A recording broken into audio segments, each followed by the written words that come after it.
The U.S. has been fortunate to have some of the most outstanding leaders to go onto a battlefield throughout American history. Many Americans have commanded their armies and men with skill during numerous wars, including the Revolutionary War, the Civil War, World War II, and others. Let's have a look at the top 10 best U.S. military generals of all time. So without further ado, let's get into it. Number 10. General Matthew Ridgway, 1895 to 1993. Ridgway was a notable figure throughout both World War II and the Korean War.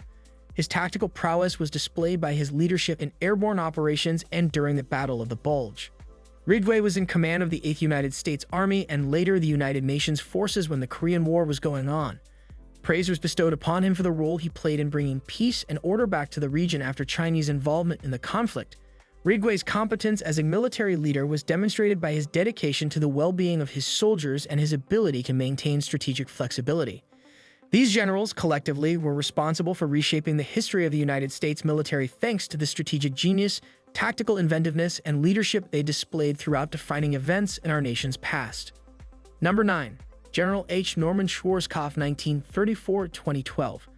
Better known as Storeman Norman, served as the commander of coalition troops during the Gulf War. His command of Operation Desert Storm and the military methods he implemented were important factors in the country of Kuwait being freed from Iraqi domination. An efficient and fruitful military campaign was carried out as a direct result of General Schwarzkopf's concentration on strategic planning, which was matched with execution that was both decisive and courageous. During the Gulf War, Schwarzkopf was a well-known figure due to his approach to leadership as well as his presence in the media. His ability to construct and direct a heterogeneous alliance of forces exemplified both his diplomatic and military expertise. Number 8. Colin Powell, 1937-2021. He was a 4-star general in the United States Army who served as chairman of the Joint Chiefs of Staff during the Gulf War in 1990 and 1991. Leadership in terms of strategy provided by Powell was an essential factor in the resounding victory achieved by Operation Desert Storm. His theory placed an emphasis on having definite political aims, making use of overwhelming force, and having a well-defined withdrawal plan. In addition to his service in the military, Colin Powell held the position of Secretary of State of the United States of America under the administration of George W. Bush.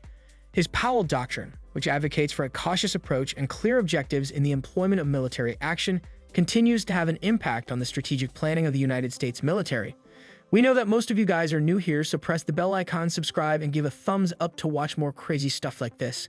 Let's continue. Number 7. William Tecumseh Sherman, 1820-1891. The march to the sea that William T. Sherman led during the American Civil War is widely regarded as one of the most successful military campaigns in the annals of military history.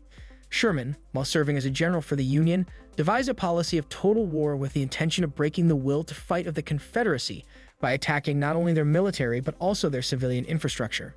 Following the conquest of Atlanta in 1864 and the subsequent march across Georgia to Savannah, a path of destruction was left in its wake. Sherman's doctrine of hard war had a significant impact on the development of modern warfare, which emphasized the devastation of the economic foundation and infrastructure of the opponent.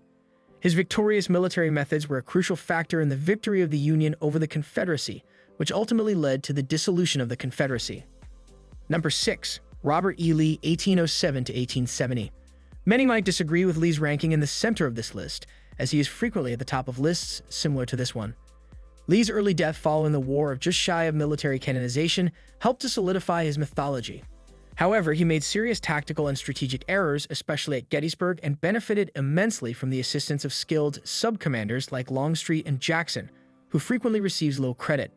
Nevertheless, Lee was also a fearless leader, a creative tactician, and an inspirational commander who narrowly avoided defeat in a war that was lost. Comparing his performance during the 7 Days battle to that of his opponent, the too cautious McClellan, reveals his fearless energy and ferocity. His 2 assaults of the North were a brilliant plan with a high probability of success. Due in part to misplaced orders ending up in the hands of his adversary, the first was thwarted, allowing McClellan to concentrate his forces against Lee's Antietam. He might have been having a small heart attack at Gettysburg, a campaign that started out even more successful. This would account for his sluggishness and lack of creativity during the fight. The conflict would have finished considerably sooner if a different person had been in charge of the Confederate war effort during the previous 2 years. His men would have followed Marse Robert into hell and back because of his graciousness, gentlemanly demeanor, and reverence for him. The Revolutionary War hero Harry Light Horsley is the only other general on this list whose father was also a famous general. Number 5. Douglas MacArthur, 1880 to 1964. During his military tenure, MacArthur fought in 2 world wars as well as the Korean War. During World War II, his leadership in the Pacific Theater, particularly during the island-hopping battles, showed creative and practical tactics. MacArthur's spectacular return to liberate the Philippines in 1944 as part of the Philippines campaign demonstrated his determination to keep his word to "I shall return." MacArthur was instrumental in the occupation and rehabilitation of Japan following World War II. Significant political, economic, and social reforms were overseen by his administration, which helped Japan become a democratic and successful country. Number 4. George Patton, 1885 to 1945. Boldness and audacity typified General George Patton's leadership style.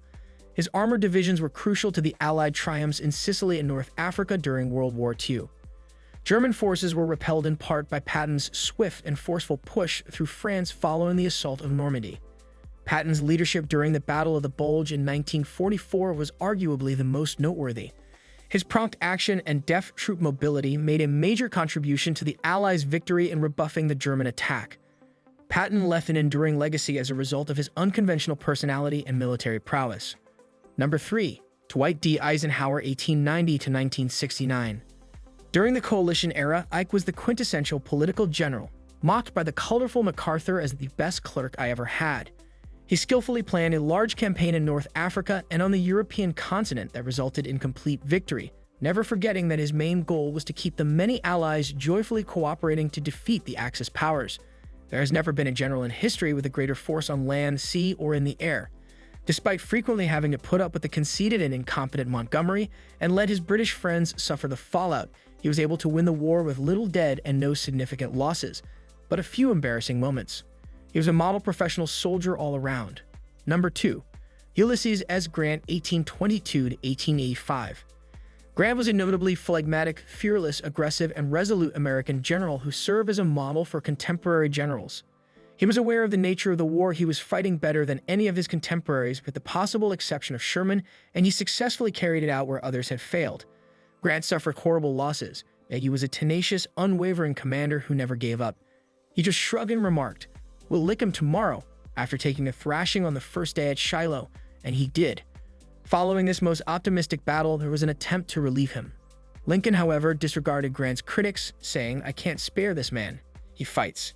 His soldiers understood their general never spared himself the sufferings he expected of them, so they followed him with confidence and loyalty. His soldiers were constantly aware that he was willing to put up with them and share their struggles while they were on the march. He frequently ate the same meals as them and didn't dress any better. Once he got his fangs into an enemy, Grant was the quintessential macho battle commander at pit bull who would never back down. Number 1. George Washington, 1732 to 1799. There has never been a more important figure in American military history than George Washington. He faced several difficulties in his role as the Continental Army's supreme commander throughout the American Revolution. During the critical winter at Valley Forge in 1777 to 1778, Washington demonstrated tenacity, fortitude, and strategic brilliance. Washington taught and disciplined his troops, turning them into a more potent combat force in spite of difficult circumstances and low morale. An important turning point in the conflict was the Siege of Yorktown in 1781. Together with General Rochambeau's French forces, Washington masterminded a successful siege that resulted in British General Cornwallis's surrender. In a sense, this win guaranteed American independence. That's pretty much it for today. If you loved this video, show your support by sharing this video with your loved ones. You can also ask your queries and give your suggestions in the comments. Subscribe and have a great day.